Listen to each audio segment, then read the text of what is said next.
Mary Morgan was born in 1788 in the village of Glasbury in Radnorshire, mid-Wales. Her father was Rhys Morgan, and her mother was Elizabeth. She grew up in Glasbury in the way that working people's children grew up in rural Wales at the end of the 18th century, close to the land within a tight community, with limited prospects and limited choices. The world beyond the village was largely inaccessible to a girl of her background. Work in a great house was one of the few opportunities available to a young woman who needed to earn her keep.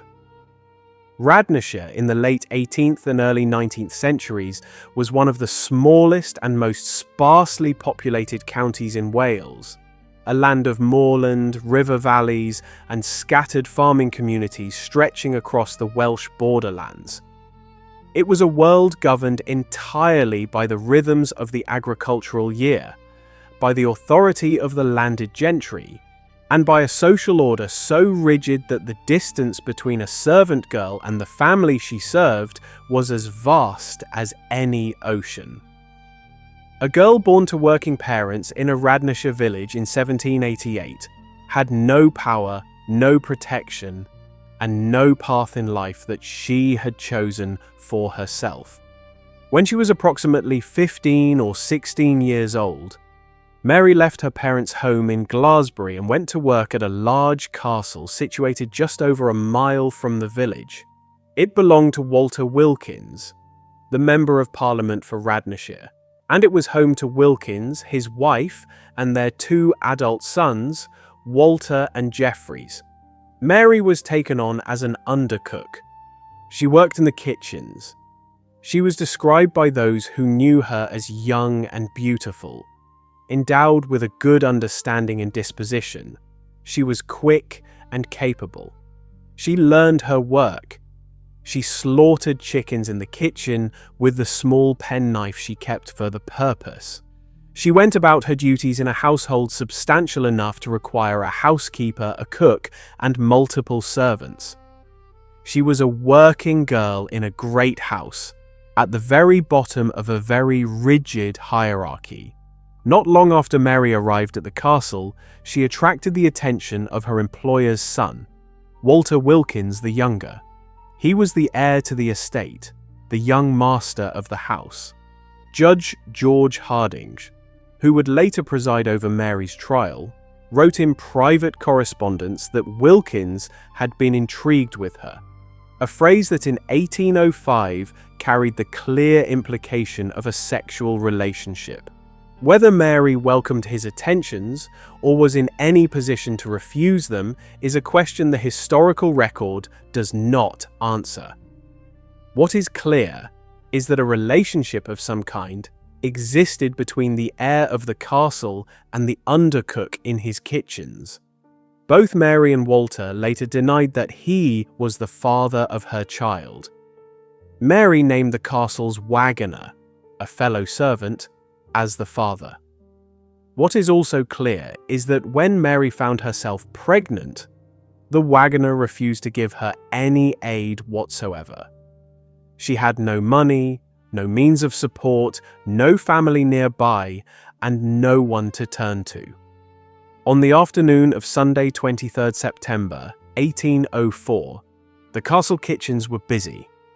Mary told the housekeeper she was too unwell to work and went to her room in the servants' quarters. The housekeeper called in another woman to replace her in the kitchen. The other servant women were concerned about Mary, and according to evidence later given at her trial, not a little suspicious of the reason for her sudden collapse. That evening, the cook went to Mary's room. She accused Mary of having given birth to a baby. Mary denied it strongly at first, but the cook persisted, and the truth could not be concealed any longer. The baby was found hidden in the feather mattress of Mary's bed, cut open with a penknife, the child's head nearly divided from the body. It was the same penknife Mary used every day in the castle kitchens to slaughter chickens. The child, a girl, had died instantly from a wound 3 inches long and 1 inch deep. Mary was arrested. She was too ill to travel from Glasbury to the county jail 25 miles away until the 6th of October 1804. She was then held in that jail for 6 months, in conditions described as squalid and miserable, while she waited for the next assize. The inquest on the baby was held at Glasbury 2 days after the birth. The coroner's jury found that Mary Morgan, a single woman, had alone and secretly brought forth a living female child, and had then, moved and seduced by the instigation of the devil, given that child one mortal wound and killed her instantly. The language of the coroner's verdict was the language of the law and the church combined. It described a young woman abandoned by everyone who should have helped her as a servant of the devil. The trial of Mary Morgan began at the Lent Great Sessions for Radnorshire in April 1805. The presiding judge was Mr. Justice George Hardinge. Judge Harding was a cousin of the Wilkins family, the family that employed Mary and whose son had been intrigued with her. Walter Wilkins the younger, the young master of the castle, the man who had pursued a relationship with Mary while she was his social inferior with no power to resist him, served as chairman of the grand jury that would decide her fate. Mary expected to be acquitted. This was not naive. It was, by the standards of the time, a reasonable expectation. Juries in infanticide cases frequently returned verdicts of concealment of birth rather than murder, a charge that carried a maximum of 2 years in prison rather than death. Cases in which the mother showed remorse and had no prior history of wrongdoing were regularly treated with leniency. Mary had shown remorse. She had no history of wrongdoing. She had been a young girl alone in desperate circumstances with no support and no options. She was so certain of acquittal that she had ordered new clothes in anticipation of her release. She went into that courtroom not preparing herself for death, but preparing herself to go home. Judge Hardinge wrote afterwards in private correspondence to the Bishop of St. Asaph that Mary had taken it for granted that she would be acquitted, had ordered gay apparel to attest the event of her deliverance, and supposed the young gentleman would save her by a letter to him. The young gentleman did not save her. He sat on the jury instead. The jury found Mary Morgan guilty of murder on 11th April 1805. She was sentenced to death. She had 2 days to prepare herself for the gallows. A story circulated in the days that followed that a gentleman had immediately ridden for London after the verdict to seek a royal reprieve for Mary, but that his horse had gone lame on the road and he had been unable to return in time. The story was almost certainly a fabrication. London was 160 miles away over roads that in 1805 were frequently impassable. Whatever comfort the story offered, it did not alter the facts.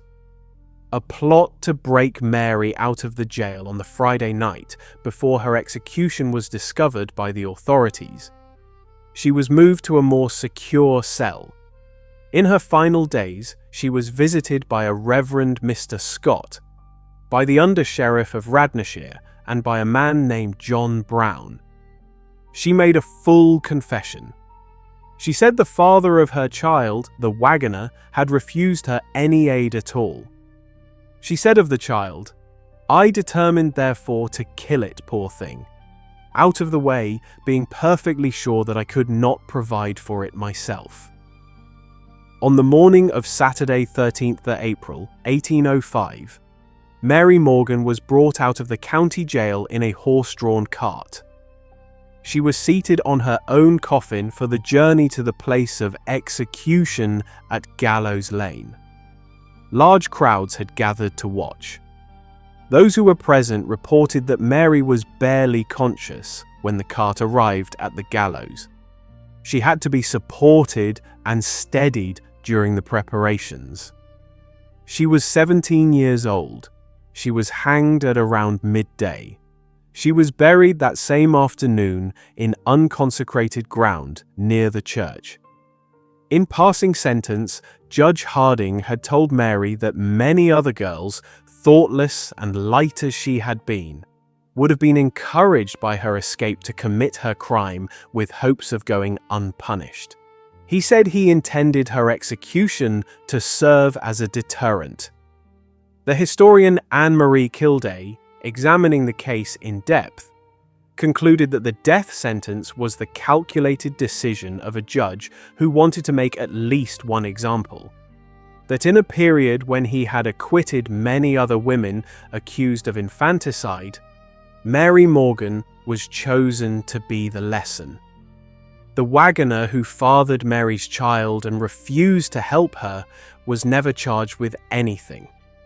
Walter Wilkins the Younger, who had pursued a relationship with a servant girl over whom he held complete power and who then sat on the jury that sent her to the gallows, was never charged with anything.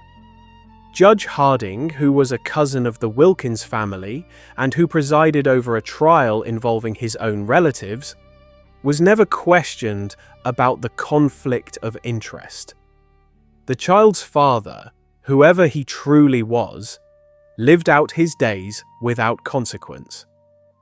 After the execution, 2 gravestones were erected in Mary's memory in the churchyard of St. Andrew's Church in the county town where she had been tried and hanged.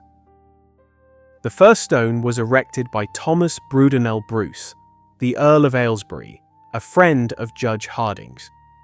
It read, "To the memory of Mary Morgan, who, young and beautiful, endowed with a good understanding and disposition, but unenlightened by the sacred truths of Christianity, became the victim of sin and shame and was condemned to an ignominious death on the 11th April 1805 for the murder of her bastard child. Roused to a first sense of guilt and remorse by the eloquent and humane exertions of her benevolent judge, Mr. Justice Harding, she underwent the sentence of the law on the following Thursday with unfeigned repentance and a fervent hope of forgiveness through the merits of a redeeming intercessor. Aged 17 years. The second stone was erected by an anonymous donor. It read simply, "In memory of Mary Morgan, who suffered April the 13th, 1805, aged 17 years. He that is without sin among you, let him first cast a stone at her." The first stone praised the judge who had sent her to the gallows and described her as a victim of sin and shame. The second stone quoted the words of Jesus Christ defending a woman condemned by a society that preferred not to examine its own guilt. The 2 stones stand in the same churchyard to this day. Between them, they tell the whole story of what happened to Mary Morgan in Radnorshire in 1805, and they tell it more honestly than the court that convicted her ever did. Hello everyone, thank you for listening and drop any feedback below. I would love to hear your thoughts and hope to see you again right here on Cold Case UK.